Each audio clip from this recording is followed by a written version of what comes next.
الحمد الحمد لله رب لله رب العالمين العالمين والصلاة والصلاة والسلام والسلام على على سيدنا سيدنا وعلى آله وصحابه أجمعين وعلى آله وصحبه أجمعين بسم الله الرحمن أما الرحيم بعد قد جاءكم أعوذ من بالله الله من من الشيطان الشيطان الرجيم الرجيم صدق الله بسم مولانا الله العظيم الرحمن الرحيم قد قد جاءكم رسول من جاءكم رسول أنفسكم من سب مل قد کر درود پاک جاءكم پڑھیں اللہم رسول صلی علی سیدنا شفیعنا حبیبنا نبینا مولانا محمد بارک وسلم صلاۃ وسلام علیک یا رسول اللہ یا حبیب اللہ صلی اللہ تعالی علیہ وآلہ وسلم۔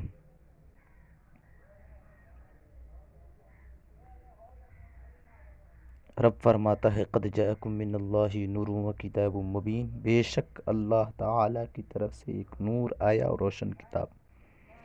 بزرگوں دوستو، یہ ماہ پاک ربیع الاول شریف کا پیارا پیارا مہینہ ہے۔ اس کی 12 تاریخ کو حبیب کبریا امام الانبیاء بے کسوں کے کس، بے بسوں کے بس، بے سہاروں کے سہارا، بے چاروں کے چارہ، غریبوں کے حامی، یتیموں کے والی، شفیع المذنبین، رحمت للعالمین، تاجدار عرب و عجم، فخر آدم و بنی آدم، احمد مجتبی محمد مصطفیٰ صلی اللہ علیہ وسلم کی جلوہ گری ہوئی۔ ربیع الاول کے معنی ہے پہلی بہار، یعنی سرکار دو عالم صلی اللہ علیہ وسلم کی آمد سے دنیائے ظلمت میں بہار آ گئی، ساری دنیا بقعۂ نور بن گئی۔ 360 خداؤں کے پجاریوں کو ایک خدا کی معرفت حاصل ہو گئی۔ محسن کائنات، معلم انسانیت، رحمت دو عالم صلی اللہ علیہ وسلم کی تشریف آوری سے قبل دنیا کی حالت اتنی خستہ و خراب ہو چکی تھی کہ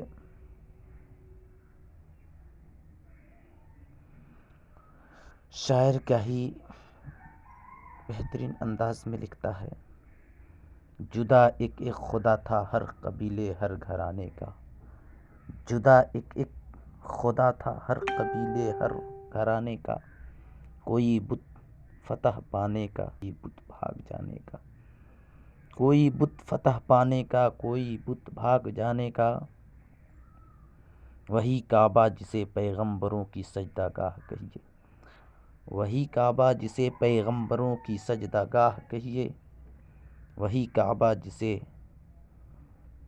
تقدیس کا نور نگاہ کہیے، وہی کعبہ جسے تقدیس کا نور نگاہ کہیے، وہی کعبہ جو خدا کے بت شکن بندوں کا معبد تھا، وہی کعبہ جو خدا کے بت شکن بندوں کا معبد تھا، جسے پاکیزہ رکھنا فطرت انسان کا مقصد تھا، جسے پاکیزہ رکھنا فطرت انسان کا مقصد تھا۔ اسی کعبہ کو یاروں نے صنم خانہ بنا ڈالا، اسی کعبے کو یاروں نے صنم خانہ بنا ڈالا، دلوں سے ظالموں نے نقش وحدت کا مٹا ڈالا، دلوں سے ظالموں نے نقش وحدت کا مٹا ڈالا۔ ہر طرف کفر و شرک، ظلم و ستم کی گھٹائیں چھا چکی تھیں۔ جوا بازی، شراب خوری، زناکاری عام تھی، بدکاری، عیاری، مکاری، چوری اور ڈکیتی لوگوں کا معمول بن چکا تھا۔ آپس میں الفت و محبت، انس و پیار کی بو تک نہ رہی تھی۔ انسان ایک کوہ آتش فشاں تھا جس سے ہر لمحہ بغض و عناد کی جنگ اور فساد کی آگ نکلتی رہتی تھی۔ ہر قبیلہ دوسرے کے ساتھ لڑائی کے لیے تیار تھا۔ جذبات اتنے مشتعل اور بے قابو تھے کہ ذرا ذرا سی بات پر کشت و خوں کا بازار گرم ہو جاتا تھا۔ اگر ایک مرتبہ جنگ کی آگ سلگ جاتی تو یہ صدیوں تک چلتی رہتی تھی۔ اوس و خزرج کی لڑائی 120 سال تک جاری رہی۔ کسی کے جان و مال کا کوئی تحفظ نہ تھا۔ جانور بھی اپنے بچوں سے محبت رکھتے، مگر وہ لوگ اپنی بچوں کو اپنے ہاتھوں سے زندہ ترور کر دیتے تھے۔ یہاں تک کہ امن و سلامتی کی بہار آئی اور اسلام کا بادل رحمت خداوندی بن کر برسا۔ حضور سراپا نور سرور صلی اللہ علیہ وسلم کی تشریف آوری ہوئی تو عرب کے اجڑے ہوئے دربار میں عرب کے اجڑے ہوئے دیار میں بہار آ گئی، پھر عداوت کی جگہ محبت نے لے لی، وحشت کی جگہ انس نے لے لی، انتقام کی جگہ عفو درگزر نے لے لی، رہزنی کی جگہ رہبری نے لے لی، خود غرضی کی جگہ اخلاص و ایثار نے لے لی، غرور و تکبر کی جگہ تواضع و انکساری نے لے لی، بت پرستی کی جگہ خدا پرستی نے لے لی، اور لات و منات عزا و حبل کی پجاریوں نے لا الہ الا اللہ کی صدائیں بلند کی۔ شاعر کہتا ہے ایک عرب نے آدمی کا بول بالا کر دیا، ایک عرب نے آدمی کا بول بالا کر دیا، خاک نے ذروں کو ہم دوش ثریا کر دیا، خاک کے ذروں کو ہم دوش ثریا کر دیا۔ خود نہ تھے جو راہ پر اوروں کے ہادی بن گئے، خود نہ تھے جو راہ پر اوروں کے ہادی بن گئے، کیا نظر تھی جس نے مردوں کو مسیحا کر دیا، کیا نظر تھی جس نے مردوں کو مسیحا کر دیا۔ تو میں عرض کر رہا تھا کہ یہ ربیع الاول شریف کا مہینہ ہے اور اس کی 12 تاریخ کو رحمت للعالمین جلوہ افروز ہوئے۔ اللہ فرماتا ہے قد جاءکم من اللہ نور و کتاب مبین، 6 پارے کی آیت کریمہ ہے۔ بے شک تمہارے پاس اللہ کی طرف سے ایک نور آیا اور روشن کتاب۔ بزرگوں دوستو، اللہ تبارک و تعالیٰ قرآن مجید میں کئی مقامات پر سرور عالم صلی اللہ علیہ وسلم کی آمد کا تذکرہ فرمایا۔ ارشاد باری تعالیٰ ہے وما ارسلناک الا رحمۃ للعالمین، اور ہم نے تمہیں سارے جہانوں کے لیے رحمت بنا کر بھیجا۔ لقد من اللہ علی المؤمنین اذ بعث فیہم رسولا، بے شک اللہ تعالیٰ کا بڑا احسان ہوا مومنوں پر کہ ان میں ایک رسول بھیجا۔ یا ایھا الناس قد جاءکم برہان من ربکم، اے لوگو بے شک تمہارے پاس اللہ کی طرف سے واضح دلیل آئی۔ لقد جاءکم رسول من انفسکم عزیز علیہ ما عنتم حریص علیکم بالمؤمنین رؤوف رحیم، اے لوگو بے شک تمہارے پاس تشریف لائے تم میں سے وہ رسول جن پر تمہارا مشقت میں پڑنا گرا ہے، تمہاری بھلائی کے نہایت چاہنے والے مسلمانوں پر کمال مہربان۔ حضرات ان آیت مقدسہ میں غور فرمائیے کہ کہیں اللہ تعالیٰ کا ارشاد ہوتا ہے ہم نے تمہاری طرف رحمت دو عالم صلی اللہ کو مبعوث فرمایا، اور کہیں ارشاد ہوتا ہے تمہارے پاس تشریف لائے، بھیجا وہ جاتا ہے جو پہلے بھی کہیں موجود ہو، تشریف وہ لاتا ہے جو پہلے بھی کسی جگہ پر موجود ہو، تو ماننا پڑے گا ہمارے آقا صلی اللہ علیہ وسلم ہم میں جلوہ فرما ہونے سے پہلے بھی کہیں موجود تھے۔ یہی عقیدہ و مذہب مہذب اہل سنت والجماعت کا۔ فرشتہ تھا نہ آدم تھے نہ ظاہر تھا خدا پہلے، فرشتہ تھا نہ آدم تھے نہ ظاہر تھا خدا پہلے، بنے ساری خدائی سے محمد مصطفیٰ پہلے، بنے ساری خدائی سے محمد مصطفیٰ پہلے۔ رب فرماتا ہے هو الاول والآخر والظاہر والباطن وهو بكل شيء علیم، وہی اول وہی آخر وہی ظاہر وہی باطن اور وہی سب کچھ جانتا ہے۔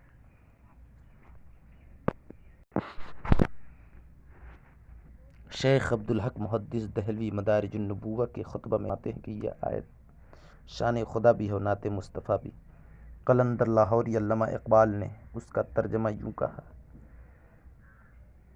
یوں کیا ہے نگاہ عشق و مستی میں وہی اول وہی آخر، نگاہ عشق و مستی میں وہی اول وہی آخر، وہی قرآن وہی فرقہ وہی یاسین وہی طہ، وہی قرآن وہی فرقہ وہی یاسین وہی طہ۔ سیدنا جابر رضی اللہ عنہ نے ایک مرتبہ حضور صلی اللہ علیہ وسلم کی بارگاہ عالیہ میں عرض کیا، یا رسول اللہ صلی اللہ علیہ وسلم، اللہ تعالیٰ نے ہر شے سے پہلے کس شے کو پیدا فرمایا؟ تو آپ نے ارشاد فرمایا، یا جابر ان اللہ تعالی خلق قبل الاشیاء نورا نبیک من نورہ ولم یکن فی ذلک الوقت لوح ولا قلم ولا جنت ولا نار ولا ملک ولا سماء ولا ارض ولا شمس ولا قمر ولا جن ولا انس۔ اے جابر، اللہ تعالیٰ نے ہر شے سے پہلے تیرے نبی کے نور کو اپنے نور سے پیدا فرمایا، اور اس وقت نہ لوح تھی نہ قلم نہ جنت نہ دوزخ نہ کوئی فرشتہ نہ آسمان، نہ زمین، اور نہ سورج، نہ چاند، اور نہ کوئی جن، نہ کوئی انسان۔ شاعر کہتا ہے انہی کے دم قدم سے باغ عالم میں بہار، ہے انہی کے دم قدم سے باغ عالم میں بہار۔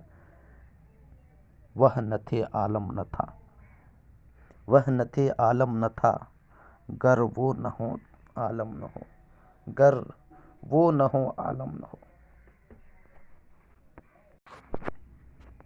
ایک مرتبہ نبی کریم رؤوف الرحیم صلی اللہ علیہ وسلم نے حضرت جبریل امی سے فرمایا، اے جبریل، تمہاری عمر کتنی ہے؟ انہوں نے کہا کہ مجھے اپنی کچھ خبر نہیں، اتنا معلوم ہے کہ چوتھے حجاب میں ایک ستارہ 70,000 سال کے بعد چمکتا تھا، میں نے اسے 72,000 مرتبہ دیکھا ہے۔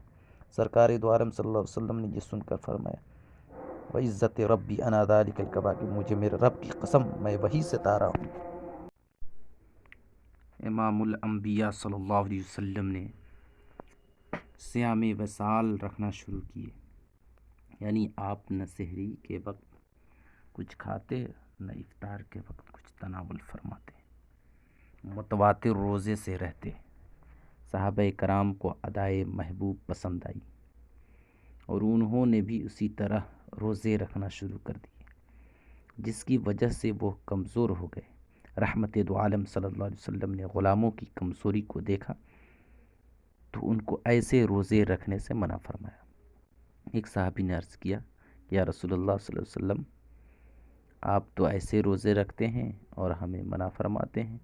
اس پر آپ نے ارشاد فرمایا، ایکم مثلی ابی تو یطعمنی ربی ویسقینی، مشکوٰۃ شریف کی حدیث ہے۔ تم میں سے میرے مثل کون ہے؟ میں تو رات کو سوتا ہوں تو میرا رب مجھے کھلاتا اور پلا دیتا ہے۔ بزرگوں، دوستو، جب صحابہ کرام کو سرکار دو عالم صلی اللہ علیہ وسلم خود فرما رہے ہیں کہ ایکم مثلی، کون ہے تم میں سے میری مثل، تو جب صحابہ حضور کی مثل نہ بن سکے تو پھر تم کون ہو جو نبی کریم کی مثل ہونے کا دعویٰ کرتے ہو؟ الحمدللہ، اہل سنت نبی پاک صاحب الاولاق صلی اللہ علیہ وسلم کو نور مانتے ہیں۔ سرکار اعلیٰ حضرت فرماتے ہیں، تو ہے سایہ نور کا، ہر عضو ٹکڑا نور کا، تو ہے سایہ نور کا، ہر عضو ٹکڑا نور کا، سایہ کا سایہ نہ ہوتا نہ سایہ نور کا، سایہ کا سایہ نہ ہوتا، سایہ کا سایہ نہ ہوتا ہے نہ سایہ نور کا، تیری نسل پاک میں ہے بچہ بچہ نور کا، تیری نسل پاک میں ہے بچہ بچہ نور کا، تو ہے عین نور، تیرا سب گھرانہ نور کا۔ اللہ تعالیٰ نے ہر شے سے پہلے نور مصطفیٰ صلی اللہ علیہ وسلم کو پیدا فرمایا، پھر وہ منتقل ہوتا ہوا حضرت عبداللہ کی پشت انور میں پہنچا۔ اس نور کی تنویر سے آپ کی پیشانی منور ہوئی۔ ایک مکی عورت نے سیدنا عبداللہ کے ماتھے کی تجلی کو دیکھا تو کہنے لگی، آپ مجھ سے شادی کر لیں۔ آپ نے فرمایا کہ میں والدین کی رضا کے بغیر کچھ نہیں کر سکتا۔ آپ کی شادی حضرت آمنہ سے ہوئی اور یہ نور پاک حضرت عبداللہ کی پشت مبارک سے حضرت آمنہ کے شکم انور میں منتقل ہو گیا۔ کچھ دنوں کے بعد حضرت عبداللہ اس مکی عورت کے قریب سے گزرے جو آپ سے شادی کرنے کی خواہشمند تھی۔ کیا دیکھتے ہیں کہ آج اس مکی عورت نے چہرہ پھیر لیا۔ آپ نے اس سے منہ پھیرنے کی وجہ دریافت کی تو کہنے لگی، لقد رأیت بین عینیک نورا ما اراہ الآن، خصائص الکبریٰ کی یہ آیت ہے۔ آپ کی پیشانی میں جو نور میں نے دیکھا تھا اب وہ مجھے نظر نہیں آتا۔ وہ جس کے نور سے تیری چمکتی تھی یہ پیشانی، وہ جس کے نور سے تیری چمکتی تھی یہ پیشانی، اسی کی تھی میں طالب اور اسی کی تھی میں دیوانی، اسی کی تھی میں طالب اور اسی کی تھی میں دیوانی، مگر میں رہ گئی محروم، قسمت میری پوٹی ہے، مگر میں رہ گئی محروم، قسمت میری پھوٹی ہے، سنا ہے وہ نعمت آمنہ نے تجھ سے لوٹی ہے، سنا ہے وہ نعمت آمنہ نے تجھ سے لوٹی ہے۔ حضرت سیدہ آمنہ فرماتی ہیں کہ جب سید دو عالم صلی اللہ علیہ وسلم میرے شکم میں جلوہ گر ہوئے، مجھے ہر طرف سے مبارکبادی کی آوازیں آتی تھیں، اور جب ولادت باسعادت کا وقت قریب آیا تو حضرت عبد المطلب طواف کعبہ میں مشغول تھے۔ کیا دیکھتی ہوں کہ چند دراز قد عورتیں میرے گھر میں داخل ہوئیں۔ میں حیران تھی کہ یہ بلند قامت عورتیں کون ہیں اور کہاں سے آئی ہیں؟ تو ایک ان میں سے بولی، میرا نام آسیہ ہے۔ دوسری نے کہا کہ میرا نام مریم ہے، اور دوسری حوریں ہیں۔ چنانچہ روح دو عالم صلی اللہ علیہ وسلم کی ولادت باسعادت ہوئی، اور آپ نے دنیا میں تشریف لاتے ہی سب سے پہلے سجدہ فرمایا۔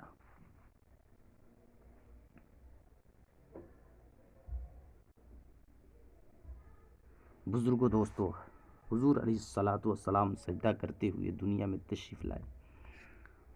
سجدہ کرنے کے لیے ضروری ہے کہ جسم پاک ہو، جگہ پاک ہو، لباس پاک ہو۔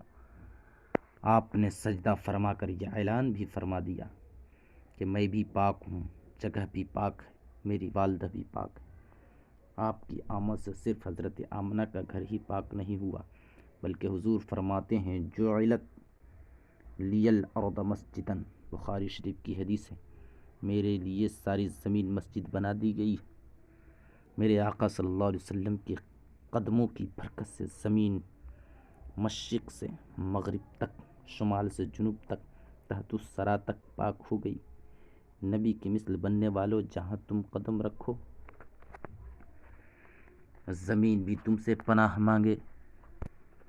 حضرت خلیل علیہ السلام نے جہاں قدم رکھے، اللہ تعالیٰ فرماتا ہے، وَاتَّخِذُوا مِن مَّقَامِ إِبْرَاهِيمَ مُصَلًّى، پہلے پارے کی آیت کریمہ ہے، اور ابراہیم علیہ السلام کے کھڑے ہونے کی جگہ کو مصلی بناؤ۔ جہاں اللہ کی بندی حضرت ہاجرہ نے قدم رکھے، اللہ تعالیٰ فرماتا ہے، ان الصفا والمروۃ من شعائر اللہ، بے شک صفا اور مروہ اللہ کی نشانیوں میں سے ہے۔ بزرگوں، دوستوں، آدم علیہ السلام کے قدموں کی برکت سے میدان عرفات پاک ہوا۔ ابراہیم علیہ السلام جہاں کھڑے ہوئے وہ جگہ مصلی بن گئی اور پاک ہو گئی۔ حضرت ہاجرہ کہ جہاں قدم لگے وہ پہاڑی پاک ہو گئی۔ حضرت اسماعیل علیہ السلام کے قدموں کی برکت سے آب زمزم کا کنواں پاک ہو گیا، اور محبوب پاک صلی اللہ علیہ وسلم کے قدم کی برکت سے روئے زمین پاک ہو گئی۔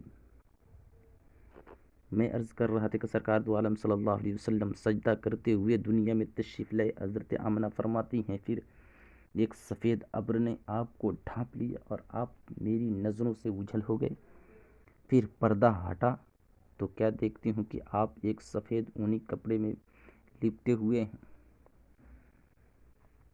حضرات، 12 ربیع الاول صبح صادق کے وقت آپ کی جلوہ گری سے چمنستان دہر میں بہار آ گئی۔ ایوان کسرا کے 14 کنگورے گر گئے، فارس کا آتش کدہ بجھ گیا، کفر سرنگو ہو گیا، صنم خانوں میں خاک اڑنے لگی، بت کدے زمین بوس ہو گئے۔ ایوان کفر میں زلزلہ آ گیا، توحید کا پرچم بلند ہوا تو آفتاب ہدایت کی شعاعیں چار سو پھیل گئیں، انسانیت کا مقدر چمک اٹھا، باغ دو عالم میں باد بہار آ گئی، دونوں عالم آپ کے نور سے منور ہو گئے۔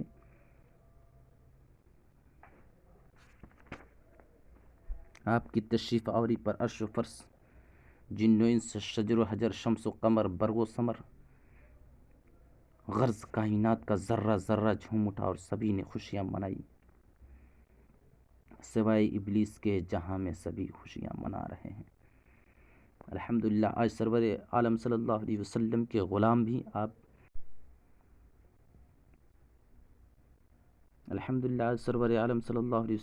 غلام بھی آپ کی آمد کے دن عید میلاد النبی مناتے ہیں، اور کچھ لوگ اسی خوشی کو بدعت و فضول خرچی کہتے ہیں۔ اللہ تعالیٰ ہدایت نصیب فرمائے۔ بزرگوں، دوستوں، سرکار دو عالم صلی اللہ علیہ وسلم کا میلاد منانا